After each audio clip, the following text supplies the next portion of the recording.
नमस्कार बंधुरा बांगाली बाबू प्रिंसের রান্নাঘরে আপনাদের স্বাগত। আজকে আমি নিয়ে এসেছি বিউলির ডাল আর আলু পোস্ত রেসিপি। তো দেখুন আমাদের রান্নার জন্য আছে কি কি রাখছি। বিউলির ডাল বানানোর জন্য আমি এখানে ডালটা দেখুন ভালো করে সিদ্ধ করে নিয়েছি।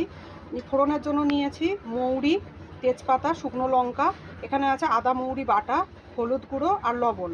আর পোস্তর জন্য নিয়েছি আলুটা আমি কেটে ভালো করে ধুয়ে জলে ভিজিয়ে রেখেছি। ফোড়নের জন্য নিয়েছি কালো জিরে, এটা রয়েছে পোস্ত বাটা, আর নিয়েছি টমেটো আর কাঁচা লঙ্কা। তো আসুন ভিডিওটা শুরু করা যাক। প্রথমে আমি বিউলির ডালটা বানিয়ে নেব। বিউলির ডালটা বানানোর জন্য আমি একদিকে কড়া গরম বসিয়ে দিয়েছি। ডালের মধ্যে আমি আদা মৌরি বাটাটা আর হলুদটা দিয়ে ডালটা ভালো করে ঘুটিয়ে নেব। এবার আমি দিয়ে দেবো কড়ার মধ্যে ফোড়ন, দিয়ে দিলাম মৌরি, শুকনো লঙ্কা আর তেজপাতা।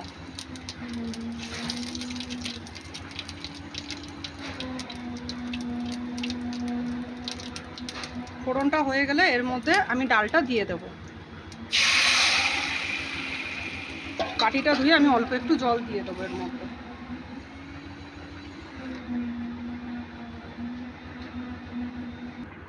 আমি ডালের বাটিটা ধুয়ে জল দিয়ে দিয়েছি। এবার এর মধ্যে দিয়ে দেবো পরিমাণ মতো লবণ। আপনারা আপনাদের পরিমাণ মতো জল আর লবণ অ্যাড করে নেবেন। এবার এটাকে আমি ভালো করে ফুটিয়ে নামিয়ে নেব।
দেখুন বন্ধুরা, আমি ডালটি চিনি দিয়ে নামিয়ে নিয়েছি।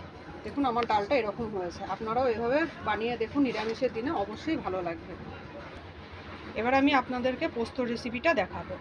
তো আমি কড়া বসিয়ে নিয়েছি, তেল গরম করে আপনাদের সামনে ফিরে আসছি।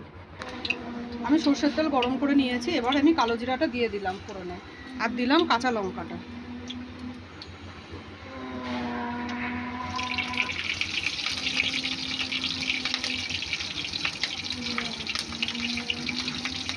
কাঁচা লঙ্কাটা যখন একটু হয়ে যাবে তখন আমি এর মধ্যে দিয়ে দেবো ধুয়ে রাখা আলুটা। আলুটাকে আমি ভালো করে ভেজে নেব।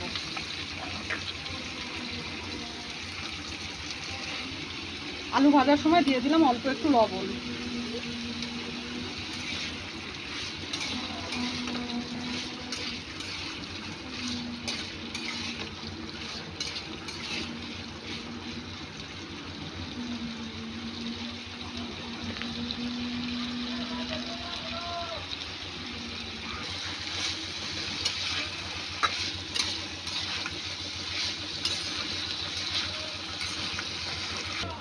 বন্ধুরা, আলুটা একটু ভেজে নেওয়ার পর আমি এখানে টমেটোটা অ্যাড করে দিলাম, যাতে টমেটোটাও এখানে ভাজা ভাজা হয়ে যায়। ভালো করে মিশিয়ে নেবো টমেটোটা।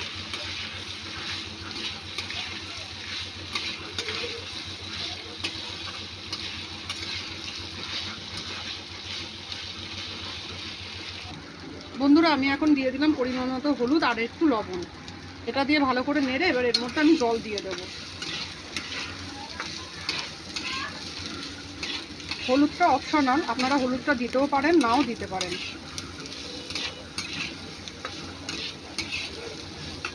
এবার আমি জল দিয়ে দিলাম। এটা পোস্ত বেটে শিলটা ধুয়ে যে জলটা রেখেছিলাম সেটা দিলাম।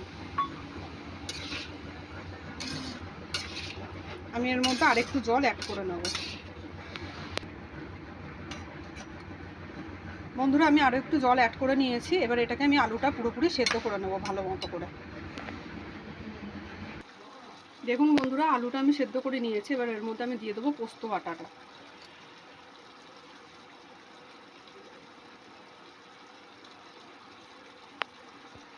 এবার আমি এটাকে ভালো করে মিশিয়ে নেব।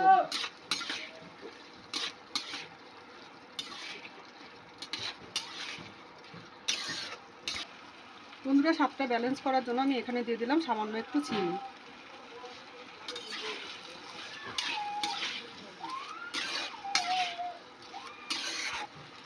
আমার পোস্ত রেডি। এবার আমি দিয়ে দেবো অল্প একটু কাঁচা তেল।